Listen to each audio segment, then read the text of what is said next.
world thought it knew Bruce Willis. The smirk, the one-liners, the bare feet on broken glass in a skyscraper that refused to fall. He was the indestructible cop, the unbreakable man, the face of a Hollywood that loved to pretend pain could always be punched away.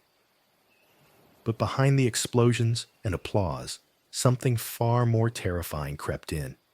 Silent, invisible, relentless. While fans kept asking when he'd make his big comeback, a cruel truth was already unfolding. Bruce Willis wasn't just stepping away from the camera. He was slowly being pulled away from the very words that built his legend. Before we step into this story, before we walk with Bruce Willis through the bright lights of Hollywood and into the quiet shadows that stole his voice, take a moment to honor the man behind the myth. If Bruce Willis has ever made you laugh, cry, or sit at the edge of your seat at 2 a.m. with your heart racing, hit the like button, not as a casual click, but as a small tribute to the countless nights he spent on set, bruised and exhausted, so that you could escape your own problems for 2 hours. And if you grew up with his movies, if Die Hard, Pulp Fiction, The Sixth Sense, or Unbreakable are more than just titles to you, if they're memories, consider subscribing. This channel is where we pull back the curtain, where we honor legends not just for the roles they played, but for the human beings they really were when the camera stopped rolling. Because Bruce's story isn't just about fame or fortune. It's about what happens when the very thing that made you a legend, the voice, the presence, the sharp, quick wit, begins to fade.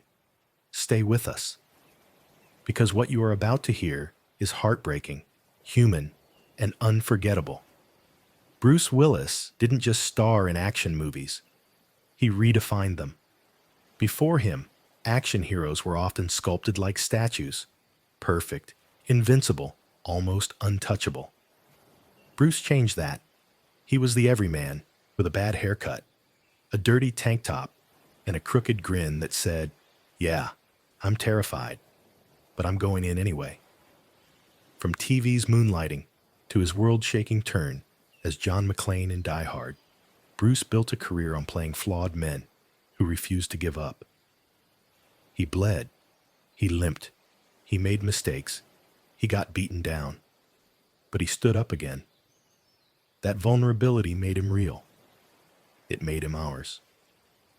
He wasn't just the cop in the elevator shaft or the troubled child psychologist listening to a boy who sees dead people.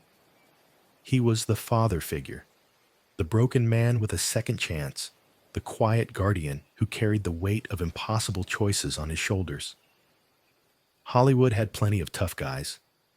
Bruce Willis was different. He was tough, with a heart that bled on screen. He became a global icon, a box office titan, a symbol of a certain kind of Hollywood hero. Rugged, sarcastic, deeply human.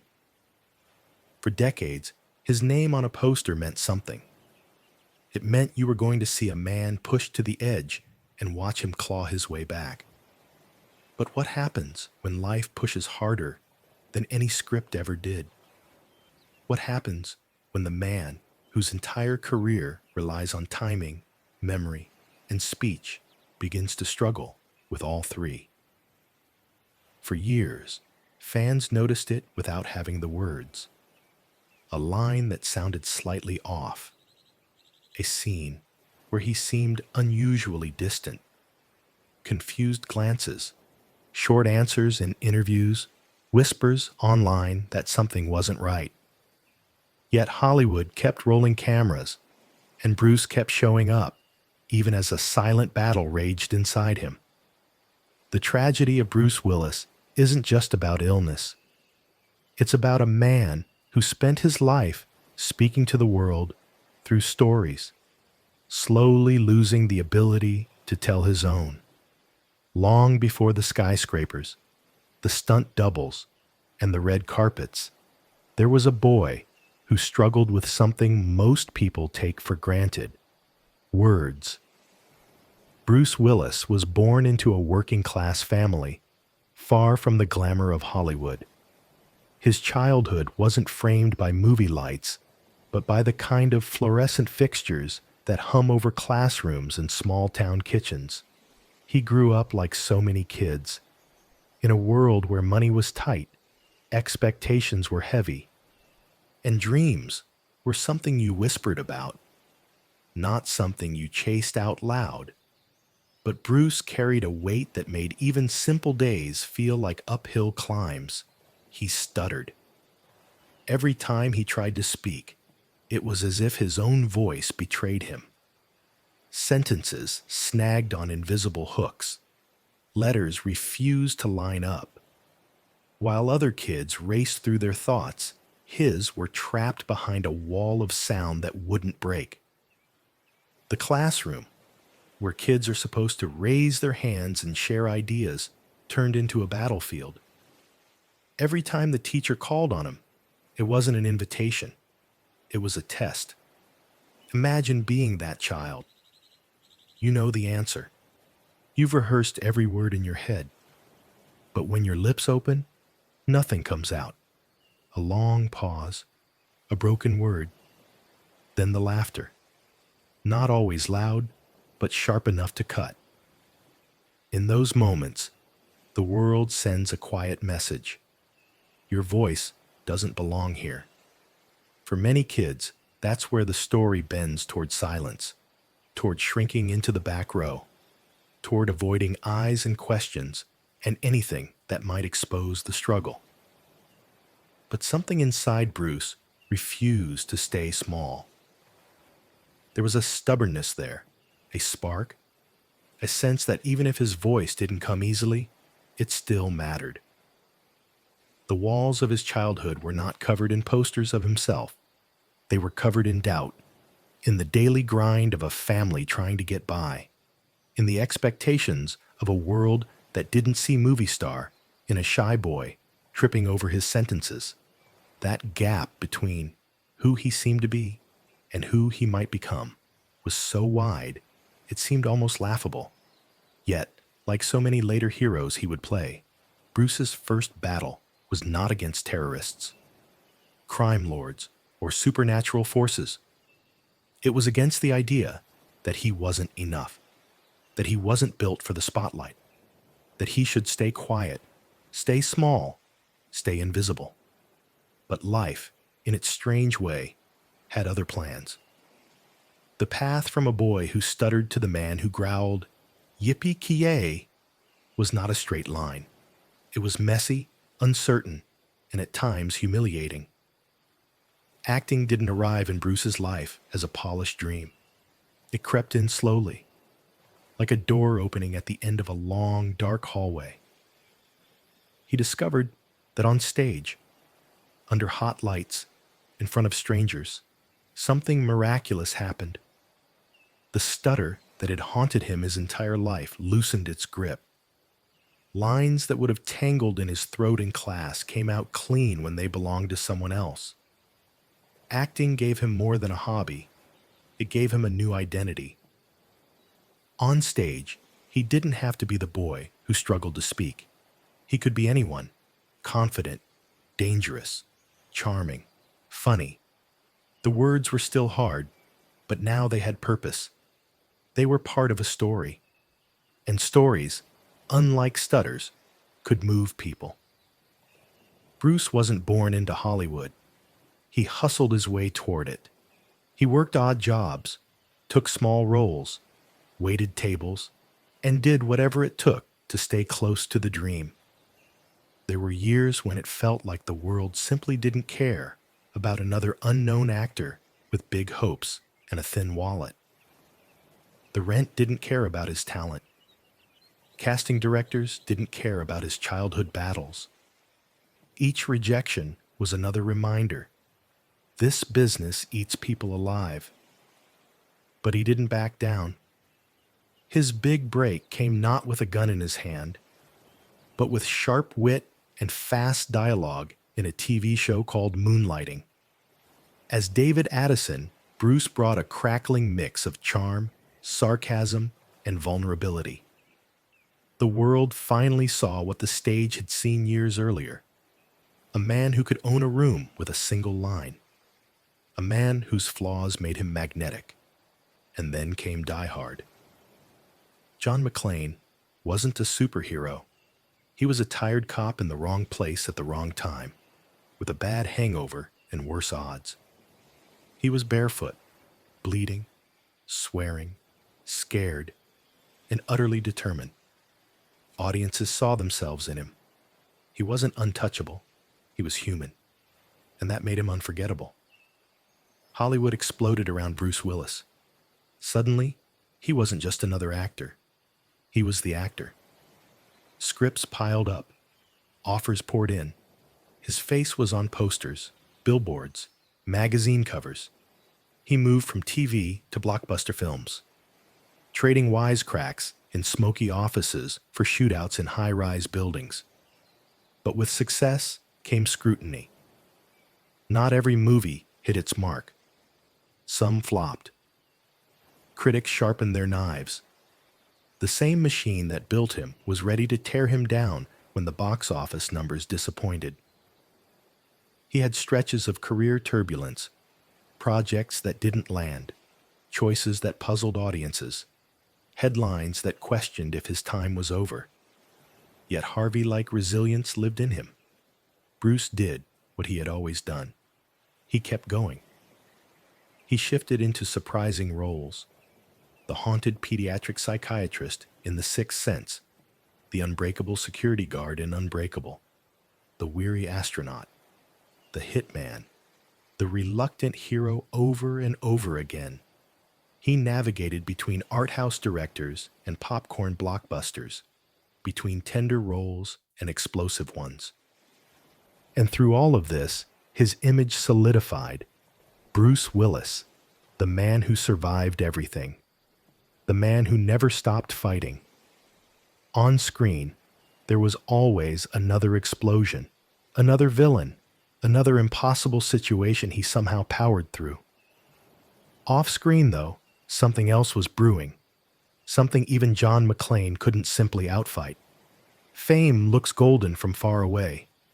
Red carpets, private jets, premieres, adoring fans. But at close range, it comes with shadows that don't show up on movie posters. Bruce's life became a constant balancing act between career and family, between public expectations and private exhaustion. He wasn't just an actor. He was a husband, a father, a friend. His world was full of birthday parties and film sets, school events, and overnight shoots. Tiny personal moments sandwiched between massive global releases. Living under that kind of spotlight takes a toll even on the strongest minds. Everyone wanted a piece of him. Directors wanted him on set. Studios wanted his name on posters. The public wanted him to always be that smirking, unshakable hero. No one wants to think of their action star as vulnerable. No one wants to imagine the man who saved hostages now struggling just to find the right word. Years went by. His career evolved.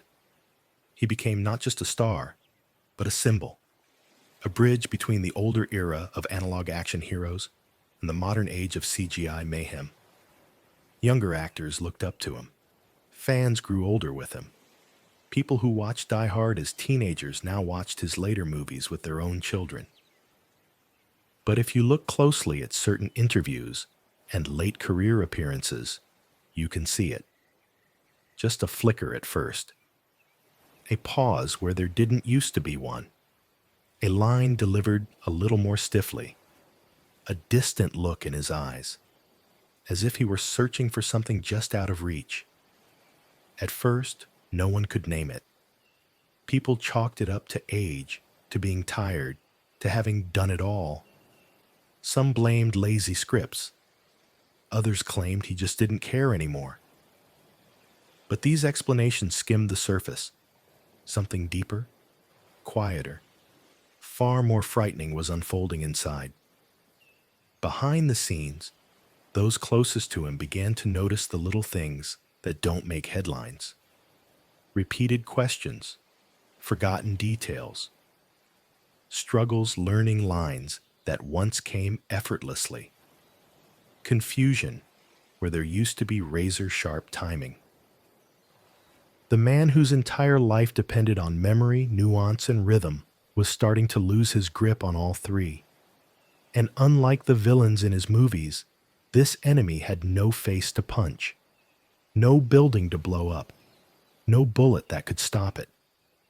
When the word aphasia first entered the public conversation around Bruce Willis, many fans didn't even know what it meant. It sounded clinical, remote, like something that happened to other people, not to the man who joked his way through danger on screen for decades. Aphasia is not just forgetting a word. It is the erosion of language itself, the delicate bridge between thoughts and speech starting to crack and crumble. Imagine having a story, a memory, a joke, or a simple sentence in your mind, and finding that the path to bring it into the world has been washed away. For an actor, words are everything.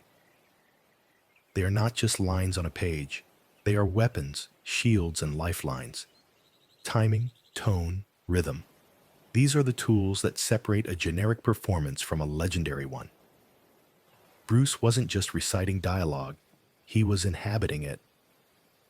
And now, in the quiet horror of his later years on screen, that ability was slipping. Yet even as this invisible storm raged inside him, he kept working. Some criticized the sheer number of films he appeared in during his final stretch, often in smaller, more limited roles.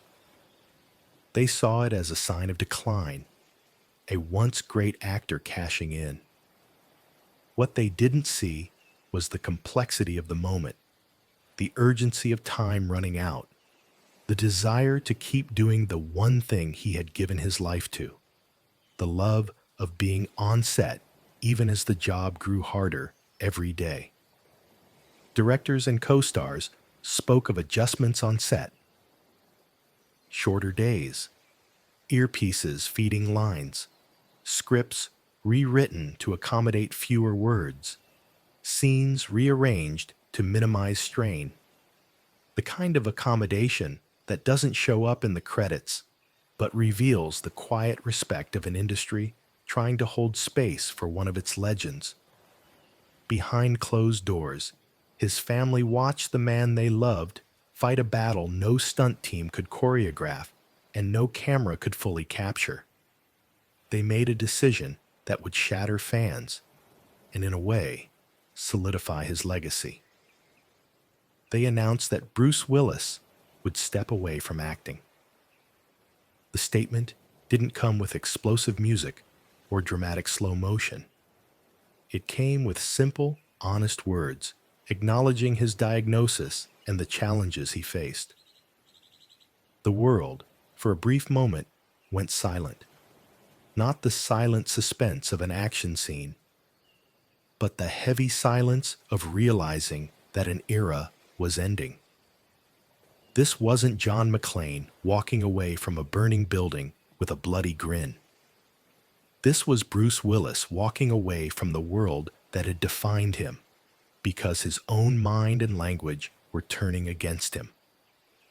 In those final years on screen, every close-up, every half-smile, every quiet moment carried a different weight. Fans watched old movies and saw them with new eyes. The quick banter, the sharp retorts, the emotional monologues. Suddenly, all of it felt fragile, precious, like a language recorded before it faded. The true heartbreak of Bruce Willis's story is not just that he had to leave Hollywood. It's that he had to leave the part of himself that communicated most clearly with the world. His voice, his presence, his ability to turn words into magic. And yet, in this, there is something undeniably heroic. He did not vanish overnight. He did not let denial guide him. He and his family chose honesty. They chose to share the truth so that fans could understand why their hero would no longer appear in new roles. They did what so many of his characters did on screen. They faced the impossible situation head on. In the quiet of his life now, away from cameras and scripts, Bruce Willis is no longer tasked with saving the world. He is simply a man surrounded by those who love him, fighting a battle that doesn't care about box office numbers or cinematic legacies. Bruce Willis's story is not a simple rise and fall tale. It is a story of resilience from the very beginning. A child silenced by a stutter who discovered a new voice on the stage. A working-class kid who clawed his way into one of the most unforgiving industries in the world. A TV actor who rewrote the rules of the action genre, and a household name who, in the end, faced something no script could sanitize. His final years on screen are not defined by the quality of each film or by critics' reviews. They are defined by courage, the courage to keep going when the most essential tool of his craft began to slip away, and the courage to stop when continuing would mean more damage than dignity. What do we really learn from Bruce Willis?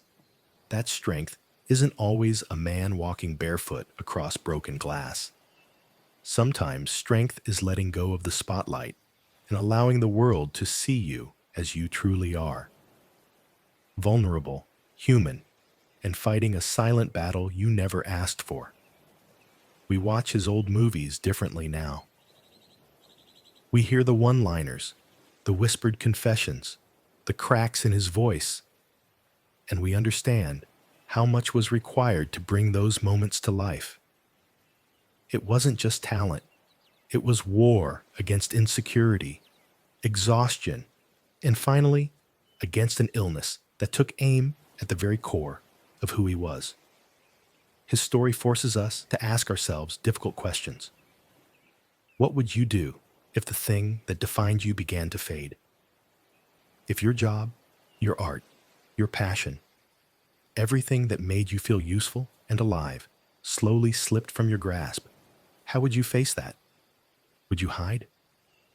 Or would you, like Bruce and his family, choose honesty, acceptance, and love as your final defense? Bruce Willis will always be remembered as the wisecracking cop, the reluctant savior, the quiet guardian, the man who bled and broke and kept going. But perhaps his greatest role isn't one written by any screenwriter. It's the role he plays now, a living reminder that even our strongest heroes are human, that even legends can struggle, and that there is profound dignity in facing what you cannot change. So the next time you see his name in the opening credits, don't just think of explosions and catchphrases. Think of the boy who fought to speak, the man who dared to dream bigger than his circumstances, and the legend who, even as words slipped away, left behind a language of courage, vulnerability, and heart that no illness can erase. And as you sit there, watching him walk barefoot across broken glass one more time, remember, behind every unstoppable hero on screen, there is a human being off screen, carrying battles you may never see. In the end, Bruce Willis didn't just fight villains, he fought silence itself. And even as that silence grows louder, his story, his true, heartbreaking, deeply human story, will keep speaking for him.